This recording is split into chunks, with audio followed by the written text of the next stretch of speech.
Oséias capítulo 6, versículo 3. Conheçamos e prossigamos em conhecer ao Senhor. Estude a palavra de Deus. Deus tem uma palavra para a sua vida hoje.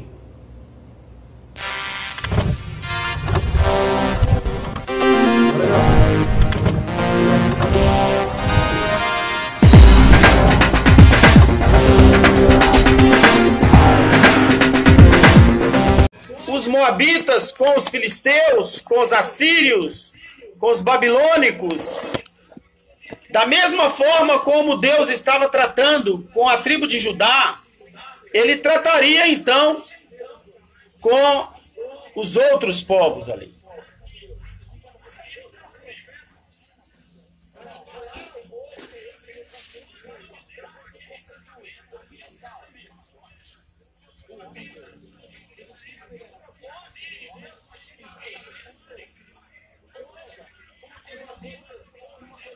O povo de Israel estava sofrendo, passando por um confronto com o Senhor, um tratamento com Deus, por causa do seu pecado, por causa dos grandes problemas que eles haviam provocado, que eles haviam tratado ali contra a vontade de Deus, agindo de maneira absurda, abusiva até.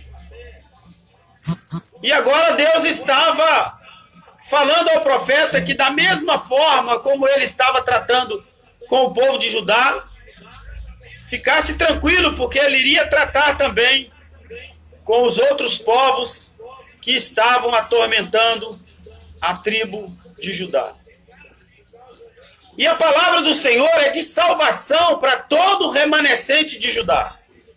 Então nós vamos estudar hoje sobre estas nações, sobre estas 6 nações que foram profetizados, que Deus trataria com todos eles.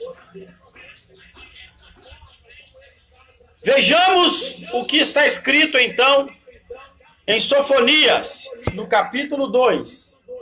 E vejamos o que Deus quer falar conosco por esta palavra, por este estudo que nós temos a ministrar hoje, a entender hoje um pouco mais desta palavra de Deus. Sofonias, capítulo 2, vamos ler então os versículos que tratam sobre este assunto. No versículo 4 do capítulo 2, a palavra do Senhor diz assim: Gaza será desamparada, Ascalon assolada, Asdod ao meio-dia extirpada, Ecrom será desarraigada. Ai dos habitantes da costa do mar, a nação dos quereteus, a palavra do Senhor será contra vós, ó Canaã, terra dos filisteus, e eu vos destruirei até que não haja morador. E a costa do mar será de pastos e cabanas para os pastores, currais para os rebanhos. E será a costa para o restante da casa de Judá. Ali apacentarão os seus rebanhos, de tarde se deitarão nas casas de Ascalon, porque o Senhor seu Deus os visitará e os fará tornar do seu cativeiro.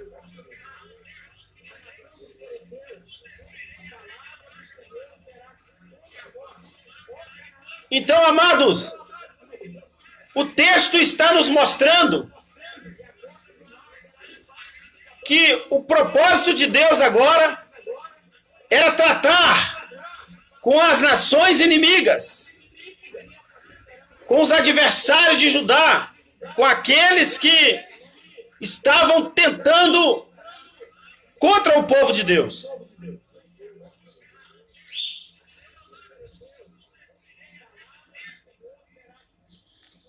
Quando Deus está falando com o povo, Ele está mostrando que o tratamento deles será exemplar. Então vamos compreender cada trecho desse, cada cidade que está sendo falada aqui, como os filisteus.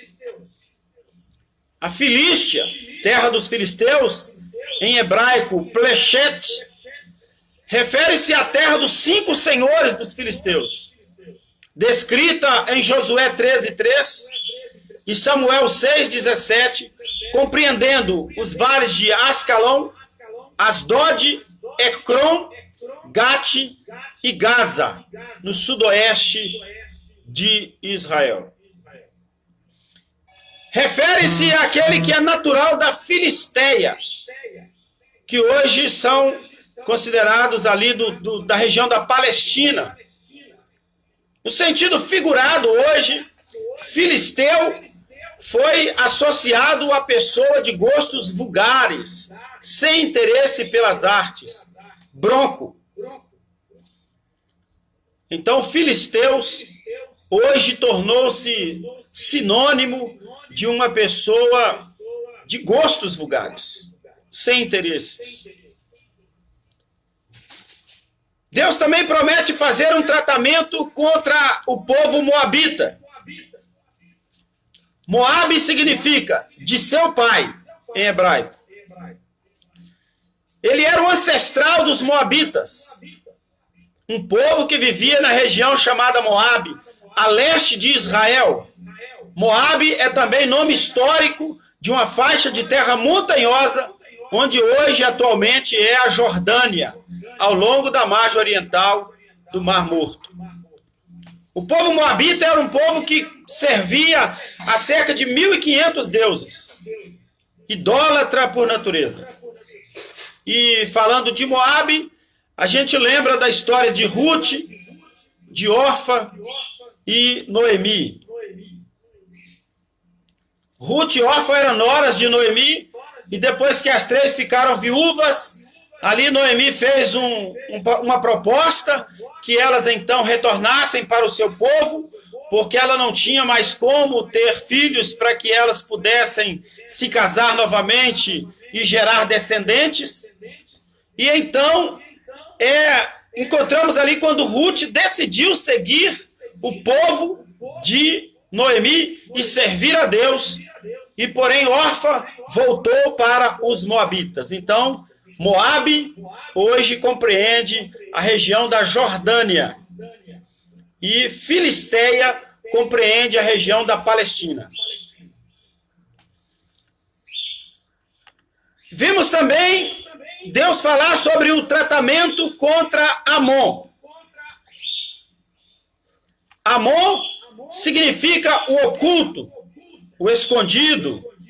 Na mitologia egípcia, era considerado deus do ar, o deus Amon, deus da criatividade e da fertilidade.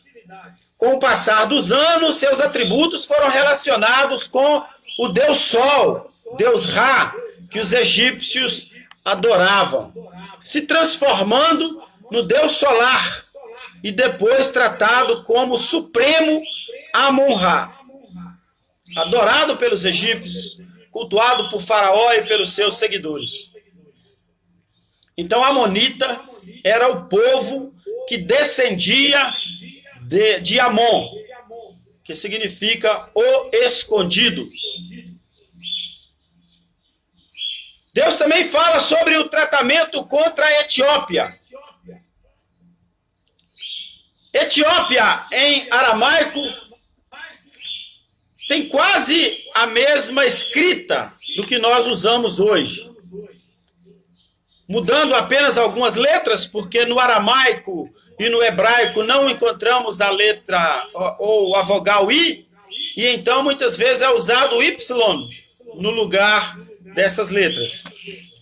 Oficialmente, República Democrática Federal da Etiópia, hoje reconhecida assim. É um país encravado no chifre da África, sendo um dos mais antigos do mundo. É a segunda nação mais populosa da África e a 10ª maior em área territorial. Ela faz fronteira com o Sudão do Sul a oeste, com Djibouti e a Eritreia ao norte, com a Somália ao leste, com Quênia ao sul. A sua capital, a capital da Etiópia, é Addis Abeba. E também Deus falou do tratamento que faria contra a Síria.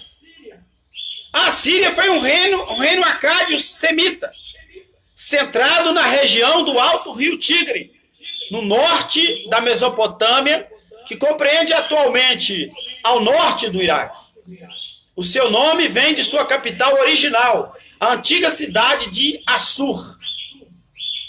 Os descendentes dos assírios ainda habitam a região atualmente, formando uma minoria cristã no Iraque. Então encontramos ainda povos assírios, ou descendentes da cidade de Assur, que está ali na região do Iraque. Judá significa exaltado, glorificado ou louvado. Judá tem origem a partir do hebraico Yehudá, que pode ser traduzido para a língua portuguesa como louvado, glorificado ou exaltado. Esse nome seria então uma derivação da expressão hebraica separando as sílabas Yahudá, que era considerada uma exaltação de agradecimento a Deus. Era uma forma de glorificar a Deus. Esse nome foi dado então em adoração, em glorificação ao Deus Todo-Poderoso. Antes de chegar à grafia utilizada hoje na língua portuguesa, o hebraico Yehudá foi traduzido para o grego Loudas e posteriormente para o latim Iudas, depois incorporado ao português ou transliterado, usando-se então, como nós usamos o J, Judá. Esse é o nome bíblico presente no Antigo Testamento, da Bíblia Sagrada, como um dos filhos de Jacó, patriarca da tribo de Judá, uma das tribos de Israel. De acordo com relatos bíblicos, Jesus Cristo é então o principal descendente da tribo de Judá. Ele é considerado, é chamado leão da tribo de Judá. Tendo visto então alguns significados sobre essas nações, sobre estes povos, que Deus iria então fazer um tratamento especial, subjugando estes povos posteriormente, porque eles seriam submetidos ao Império Babilônico, dominados pelo Império Babilônico. Esse era o castigo de Deus, tanto que o Império Babilônico, através de reis muito audazes, muito contundentes, muito fortes, iracundos, iriam então suprimir estes reinos, tornando-se assim o Império Babilônico. Posteriormente, então, o Império Romano viria a dominar tudo, e nos tempos de Jesus, então, nós chegamos ao Império Romano. Assim como os povos eram formados através de conquistas e guerras, Deus também subvertia esses povos. Tratava com esses povos de uma maneira muito peculiar, mostrando que todo poder, todo domínio está, o seu controle está nas suas mãos.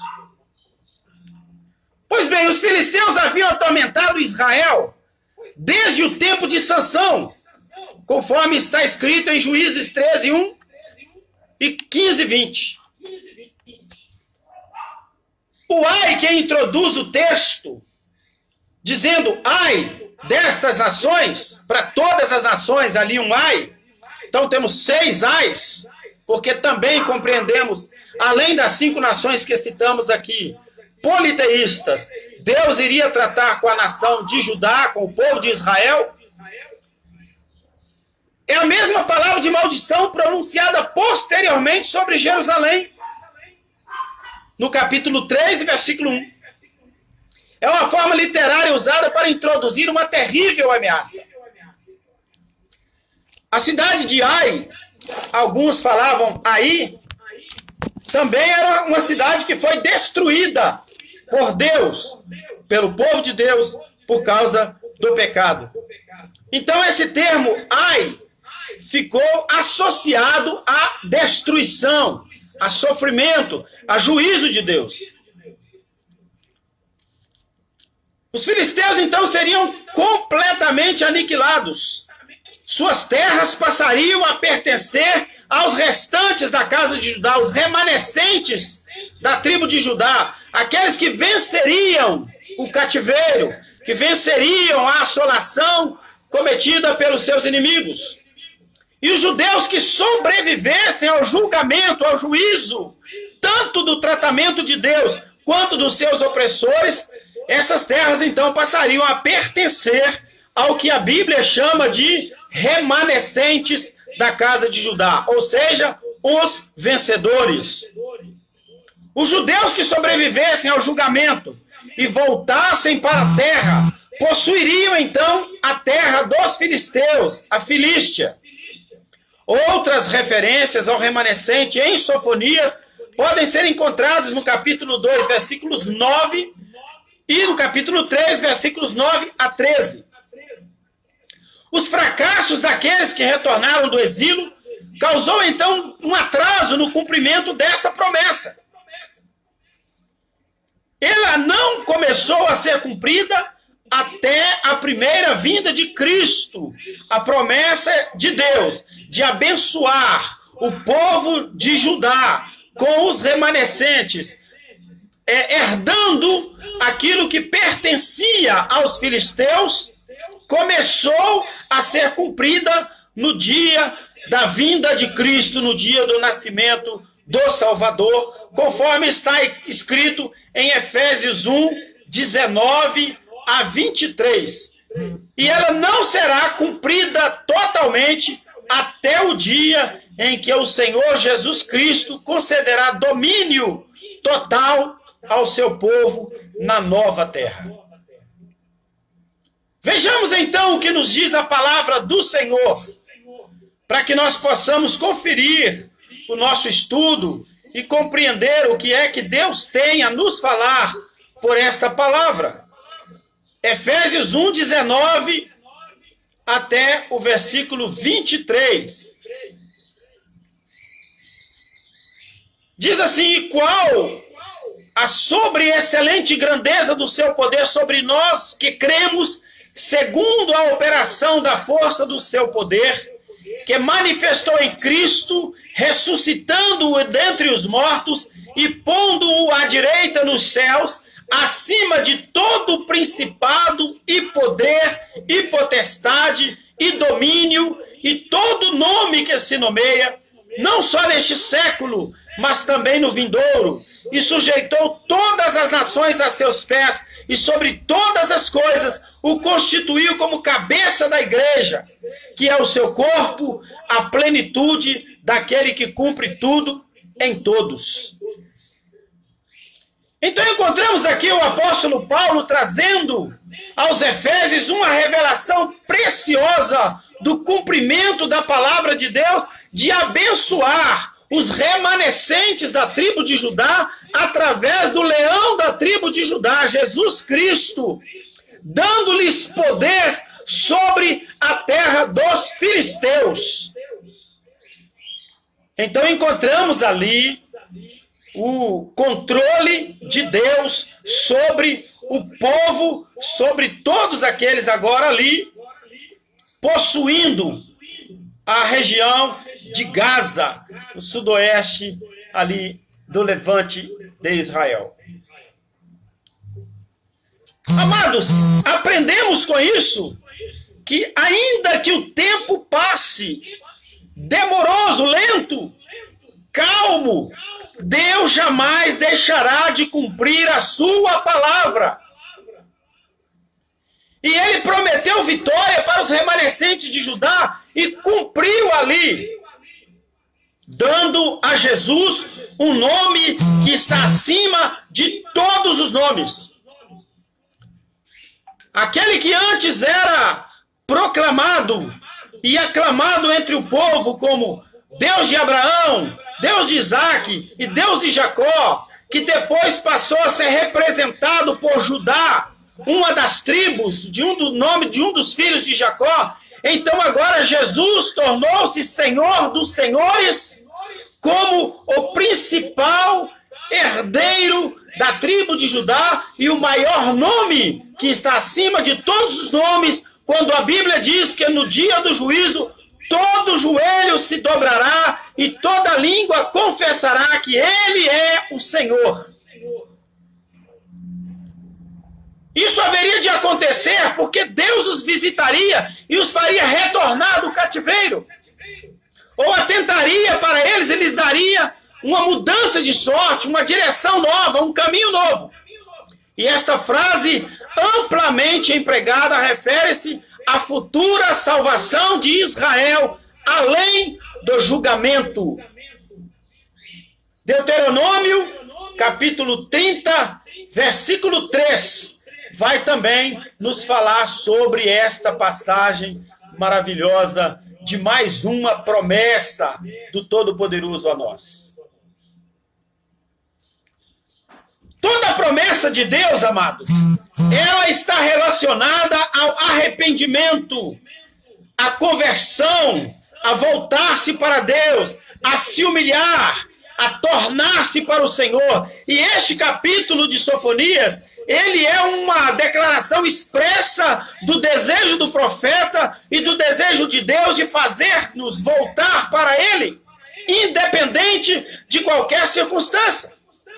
O capítulo 30 de Deuteronômio diz: e será que sobrevindo-te todas essas coisas, a bênção ou a maldição que tenho posto diante de ti, e te recordares dela entre as nações, para onde te lançar o Senhor teu Deus, e te converteres ao Senhor teu Deus, deres ouvidos à sua voz, conforme a tudo quanto eu te ordeno hoje, tu e teus filhos, com todo o teu coração, com toda a tua alma. Aí vem a promessa: então o Senhor teu Deus te fará voltar do cativeiro, se compadecerá de ti, se tornará a juntar-te dentre todas as nações entre as quais se espalhou o Senhor teu Deus. E o cumprimento desta palavra se deu então quando Israel voltou a ser uma nação e voltou a ter o seu território como domínio, como Estado. O que às vezes se aplica ao retorno do povo do exílio da Babilônia. Deus estava mostrando também que o retorno do exílio da Babilônia para Israel, já no tempo do profeta Neemias, a reconstrução dos muros, a reconstrução do templo, onde a mesma frase descreve o destino futuro de Israel após o exílio. Encontramos também o tratamento de Deus com Moabe e Amon. Essas nações são tratadas em conjunto em razão dos seus ancestrais comuns. Pertenciam a uma mesma ramificação familiar, a uma mesma árvore genealógica. No juízo de Deus sobre elas, as mesmas tornar-se-iam como Sodoma e Gomorra, cidades que representam o epítome do pecado e que servem como tipos do julgamento final de Deus sobre os pecadores. A comparação é pertinente à luz da estreita associação de Sodoma com o ancestral de Moabe e de Amon, como está escrito em Gênesis 19, 4 a 5. Você vai lá então no primeiro livro da Bíblia, volta a dizer que nós estamos estudando a Bíblia Sagrada, e para estudarmos a Bíblia nós temos que ler a Bíblia. Gênesis 19, 4 diz assim: e antes que se deitassem, cercaram a casa os homens daquela cidade, os homens de Sodoma, desde o moço até o velho, todo o povo e todos os bairros, e chamaram a Ló e disseram-lhe: onde estão os homens que te vieram esta noite? Traze-os para nós, para que os conheçamos. Então Ló saiu a eles à porta e fechou a porta atrás de si. Então Deus estava fazendo ali uma comparação, uma associação àquele povo de Moabe e de Amon, um povo idólatra, voltado para o pecado, principalmente a promiscuidade, que era muito grande no meio daquele povo, comparando-os a Sodoma e Gomorra, e que a destruição seria de forma semelhante. Depois do juízo, a Bíblia diz que eles serão saqueados, e o restante do povo de Deus, o remanescente que possuirá a região da Filístia, também possuiria a região de Amon e Moabe. Deus mesmo iria destruir todos os seus deuses, que não são deuses, e cada um, desde o seu lugar, desde todas as ilhas dos gentios, viriam para adorar ao Senhor. Mas vimos também que Deus trataria contra a Etiópia. Como falamos da Etiópia no início deste estudo, hoje é uma república democrática, é um país. Amon, nós informamos que é considerado para muitos como um deus, depois o deus do sol, o deus Ra, Amon-Ra. A Etiópia agora, que é um país ali encravado no chifre da África, ela agora que é uma cidade que tem como país que tem como capital Addis Abeba, que é uma das cidades mais conhecidas e visitadas, vamos dizer assim, na região da Etiópia. Agora Deus estava também promovendo o profeta a falar sobre o castigo da Etiópia. É um remoto povo no Alto Nilo, e eles não escapariam. A espada do Senhor os mataria, provavelmente pelas mãos dos assírios, como está em Isaías 10:5. Deus usa o seu juízo com quem Ele quer, da forma que Ele quer, a hora que Ele quer. Deus trata a cada um à sua maneira, a seu modo. E como sempre dissemos, quem somos nós para instruir ao Senhor, para orientar ao Senhor naquilo que Ele deve fazer?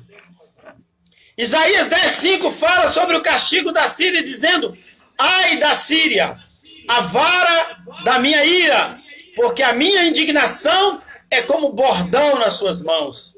Enviá-la-ei contra uma nação hipócrita, contra o povo do meu furor, e darei ordem, para que roube a presa, ele tome o despojo e ponha para ser pisado aos pés como a lama nas ruas.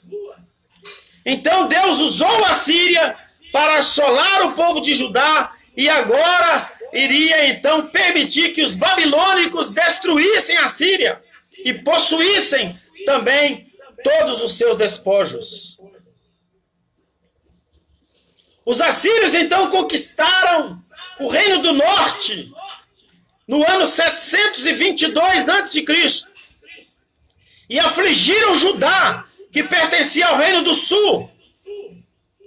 Os babilônicos, no ano 612, conquistaram então todo o império, acabando com o império assírio, o que sugere então que a profecia de Sofonias teria sido anterior a esta data de 612, como dissemos em estudos anteriores, possivelmente ali no ano 626 a.C., de 584 ou de 626 a 584, que foi o período de profecia de Sofonias.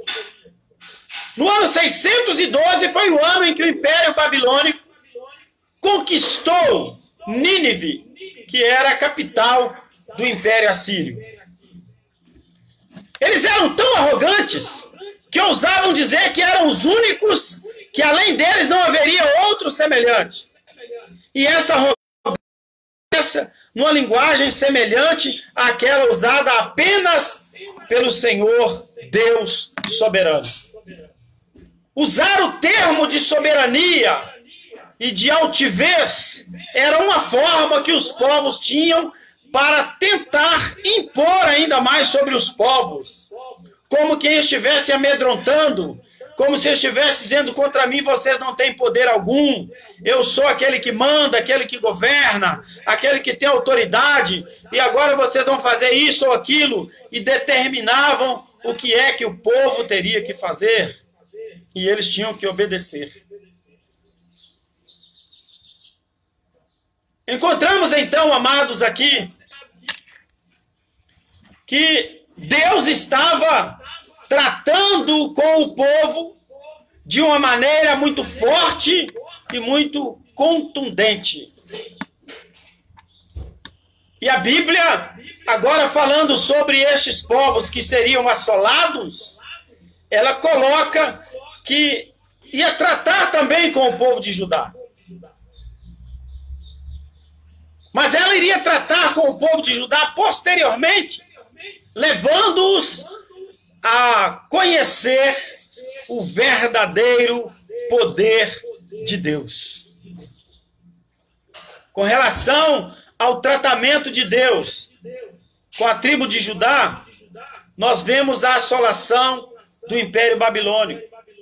Deus levou o povo de Judá a ficar ali suprimido, oprimido, escravizado 70 anos pelo Império Babilônico.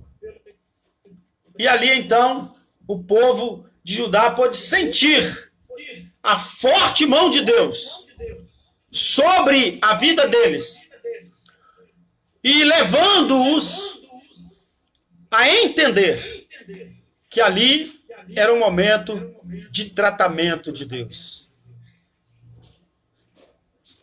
Meu amado, esse estudo é sobremodo riquíssimo e nos leva a instigar, a investigar mais ainda, a buscar compreender mais esses termos colocados biblicamente.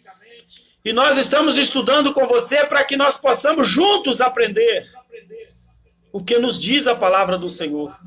Quando Deus trata com o povo por causa do pecado, quando Deus fala comigo e com você, levando-nos a compreender que o que mais Deus está buscando de nós é uma aproximação maior a Ele, é uma busca maior deste poder, desta graça, estando diante de Deus, buscando Deus acima de tudo, acima de qualquer circunstância, deixando para trás estas dificuldades, estas mazelas, estes problemas, essas lutas, estas informações que são muitas vezes encontradas, e buscar a Deus acima de todas as coisas.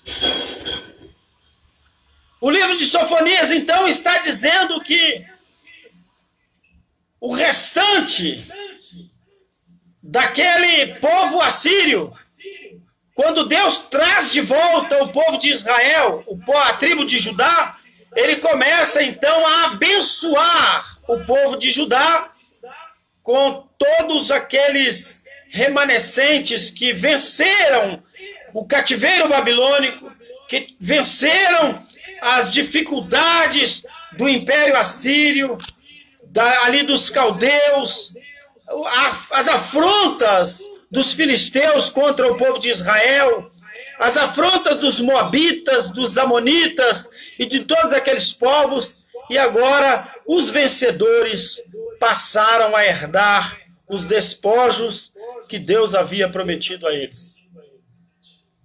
E por consequência desta vitória, e para consumar esta vitória, então Jesus foi enviado a nós, foi enviado a todo aquele povo para trazer de volta o domínio, o poder, a honra e a glória do Todo-Poderoso para a tribo de Judá, para o povo de Israel, para o nosso cativeiro, enfim, terminar. E Deus, então, está nos propondo, com esta palavra, amados, aproximarmos mais do Senhor, buscarmos mais a Deus. É o pedido do profeta, É o pedido que nós fazemos hoje a você. Busque ao Senhor. Adore ao Senhor. Independente da circunstância difícil que você está passando. Independente das lutas que nós estamos enfrentando. Independente dos problemas que estão sobre nós. Vamos clamar a Deus. Vamos buscar a Deus. Vamos adorar ao Senhor. Vamos exaltar o nome do Senhor. Porque nele está todo o poder. A Ele toda a honra e toda a glória. A Ele a nossa adoração, o nosso louvor, a nossa ação de graça. Porque Deus é o nosso Senhor e Ele é o nosso socorro, o nosso refúgio verdadeiro em todo momento de angústia. Que o Senhor te abençoe, te guarde e te dê muita bênção, muita paz. Te dê vitória neste dia, console, edifique e transforme a sua vida.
pedir a irmã para permanecer ali, porque eu tive uma ideia aqui enquanto cantava. É muito bom cantar Deus cuidará de ti, mas e que tal cantar, pelo menos no momento, uma vezinha só, o estribilho, pode projetar de novo, irmão? É o estribilho, Deus cuidará de mim, em cada dia proverá, sim, cuidará de mim, Deus cuidará de mim. Eu sei que é altruísta desejar para o outro que Deus cuide dele, mas vamos pensar um pouquinho também, cada um em você agora, você pensando em você, vamos personalizar esta mensagem, cantando Deus cuidará de mim, só o estribilho.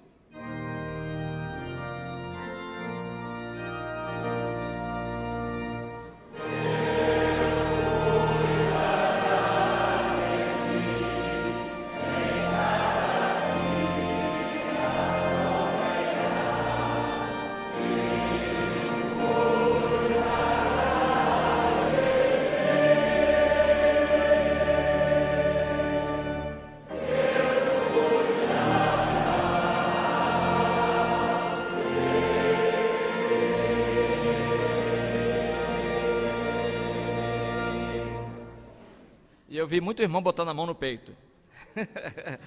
Eu ia dizer...